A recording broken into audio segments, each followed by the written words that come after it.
warahmatullahi wabarakatuh. Jumpa kembali pada video materi kuliah Sejarah Dunia Pendidikan IPS Unira Malang.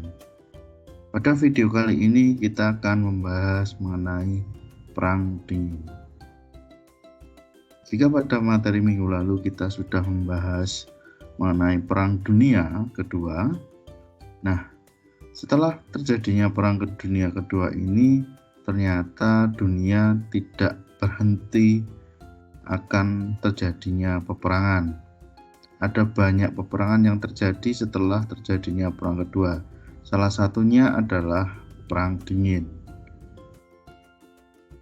Sebelum kita membahas Perang Dingin, sebenarnya apakah yang dimaksud dengan Perang Dingin? Apakah perang ini terjadi pada musim dingin atau bagaimana?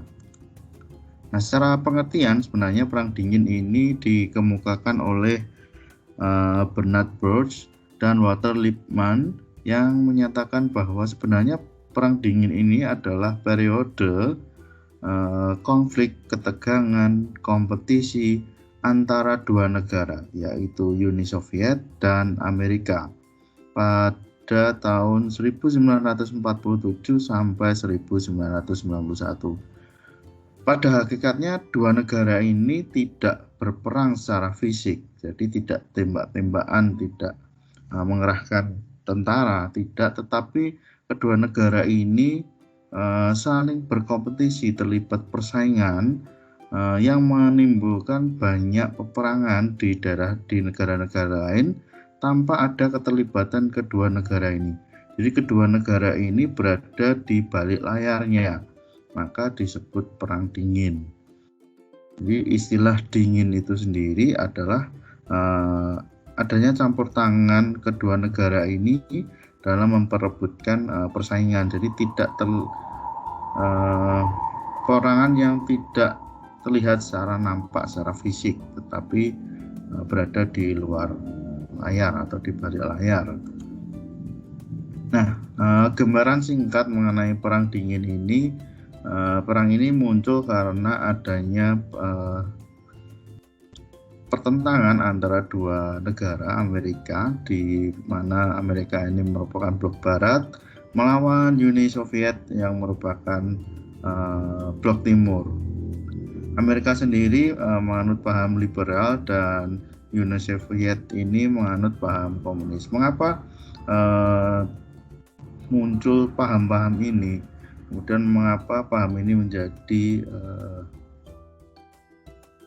sesuatu hal yang dipertentangkan di dalam Perang Dingin ini? Memang Perang Dingin ini bertujuan untuk menyebarkan paham-paham yang dianut baik Amerika maupun Uni Soviet ke negara-negara yang ada di dunia.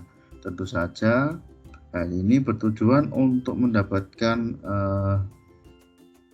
sekutu sebanyak-banyaknya dan terlibat persaingan antar dua blok negara ini. Nah, apa latar belakang terjadinya Perang Dingin ini? Penyebab pertama Perang Dingin ini yaitu karena penyebaran ideologi dan perbedaan paham, di mana Amerika kita tahu menganut paham liberalis kapitalis, yang berarti paham ini menekankan kebebasan terhadap individu dalam berbagai bidang baik ekonomi, politik, kebudayaan, dan agama. Sedangkan blok timur dipimpin oleh Uni Soviet ini berusaha menyebarkan paham sosialis komunis, di mana paham ini adalah paham yang memberikan pengaruh atau memberikan ideologinya atau pemikirannya bahwa negara memiliki kekuasaan yang mutlak terhadap kehidupan masyarakatnya. Jadi negara menguasai secara penuh sumber-sumber ekonomi, sedangkan untuk individu atau masyarakatnya setiap peranannya dibatasi. Kemudian yang kedua, karena adanya persaingan kekuasaan. Nah, kita ketahui memang aktor atau objek dalam Perang Dingin ini aktornya adalah Amerika dan Uni Soviet. Kedua negara ini selaku pemenang dari Perang Dunia Kedua yang telah berhasil mengalahkan Jerman, karena dua negara ini telah berhasil mengalahkan Jerman. Jadi kedua negara ini merasa bahwa dua negara itulah yang paling kuat, sehingga mulai muncul persaingan kekuasaan baik Amerika maupun Uni Soviet dalam memperluas pengaruh-pengaruhnya melalui paham liberal ataupun paham komunis. Nah, dalam memperluas kekuasaannya, dia menggunakan pendekatan-pendekatan baru, baik secara politik, ideologi, maupun ekonomi. Nah, kedua negara ini terlibat persaingan untuk mendapatkan beberapa negara di pengaruh dukungan di negara-negara yang ada di dunia. Nah, salah satu contohnya misalnya perluasan di bidang ekonomi, di mana di pihak Amerika ini menyetuskan program developing countries atau membantu negara-negara yang berkembang selaku kreditor. Jadi dia memberikan hutang, memberikan pinjaman kepada negara-negara yang baru merdeka. Kita tahu bahwa pasca Perang Dunia Kedua, salah satu dampaknya adalah banyak negara-negara mulai memerdekakan diri. Nah, negara yang baru merdeka ini pasti membutuhkan uang untuk pembangunan. Nah, Amerika ini menjadi salah satu tokoh yang berusaha membantu negara-negara berkembang tersebut, yang baru merdeka tersebut, untuk menjadi investornya atau pemberi dananya untuk berkembang. Kemudian mengeluarkan program Marshall Plan. Marshall Plan ini adalah program yang bertujuan untuk membantu negara-negara yang mengalami kehancuran ekonomi akibat Perang Dunia Kedua, seperti Malaysia, Indonesia, beberapa negara di Asia ini mendapatkan bantuan dari Marshall Plan ini. Nah, di pihak Uni Soviet tidak mau kalah dalam melancarkan perluasan ekonomi, pengaruh ekonominya. Uni Soviet juga membantu beberapa negara-negara berkembang dalam hal militer, yaitu bantuan senjata dan tenaga ahli. Dalam hal ini berusaha mendirikan pabrik-pabrik militer untuk persenjataan. Selain itu juga membentuk program atau mengeluarkan program Comecon atau bantuan ekonomi untuk negara-negara komunis di Eropa Timur. Memang concernnya Uni Soviet ini di negara-negara di Eropa Timur dengan banyak sekali mengeluarkan bantuan untuk negara-negara tersebut. Nah, memang tujuannya yaitu untuk mempersatukan negara-negara komunis yang ada di Eropa Timur. Selanjutnya ada program Molotov Plan. Molotov Plan ini bertujuan untuk mengatur ekonomi. Jadi setelah dibantu perekonomiannya, tapi negara-negara ini juga diatur secara khusus oleh negara Uni Soviet sebagai negara induk. Khususnya program ini ditujukan untuk negara-negara di Eropa Timur.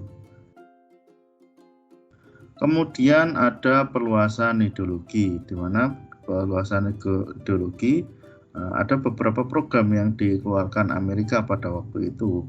Salah satunya adalah mengeluarkan doktrin Truman. Doktrin Truman ini adalah kebijakan Amerika untuk mendukung masyarakat yang bebas, demokratis, melawan dan mencoba penaklukan oleh minoritas bersenjata atau oleh tekanan dari luar. Jadi berusaha mengembangkan paham demokratis di beberapa negara di dunia dan berusaha melawan perkembangan komunis atau totalitisme yang ada di negara-negara berkembang tersebut. Kemudian mengeluarkan kebijakan containment policy atau pembendungan, di mana containment policy adalah kebijakan Amerika untuk mencegah penyebaran komunis di luar negeri. Nah, ini sebagai kebijakan ini keluar sebagai tanggapan dari tindakan Uni Soviet yang berusaha memperluas pengaruh komunis di negara-negara seperti Eropa Timur, Tiongkok, Korea, Afrika, dan Vietnam.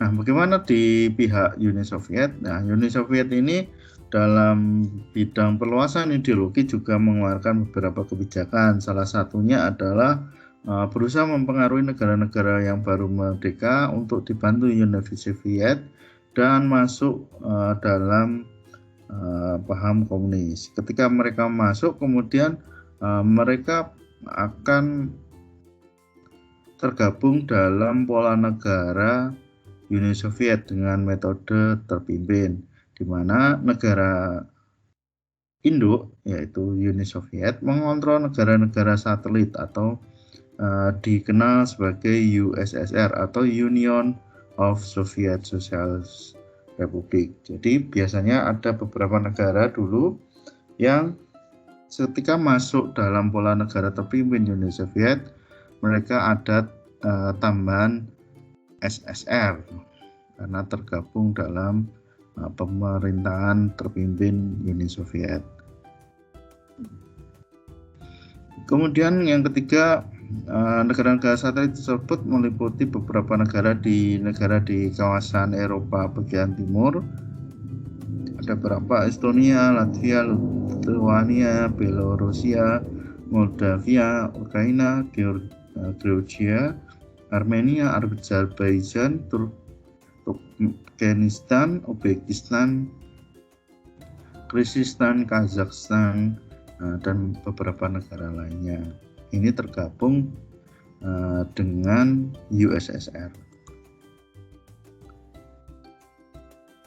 Kemudian latar belakang selanjutnya terjadinya perang dingin karena adanya persaingan militer dan pertahanan, di mana ada beberapa program yang mengakibatkan terjadinya perang dingin ini. Yang pertama adalah persaingan di dalam persenjataan nuklir. Dari pihak Uni Soviet memiliki beberapa rudal balistik. Balistik itu rudal jelajah antar benua yang daya jelajahnya itu sekitar 10.000 km. Itu sangat panjang sekali, bisa menyampai Korea New York, jadi sangat luas sekali, jadi ribuan kilometer. Di pihak Soviet ini memiliki rudal sekitar 1398, sedangkan rudal yang dilontarkan di kapal selam, jadi rudalnya ini diangkut bisa berpindah-pindah menggunakan kapal selam, itu sebanyak 989 rudal. Kemudian ada beberapa rudal atom yang juga diangkut oleh pesawat berawak, sekitar 150 rudal. Dan ada beberapa kendaraan yang bisa mengangkut rudal balistik secara berpindah-pindah seperti gambar di samping ini. Kendaraan MIRV ada sebanyak 4.872.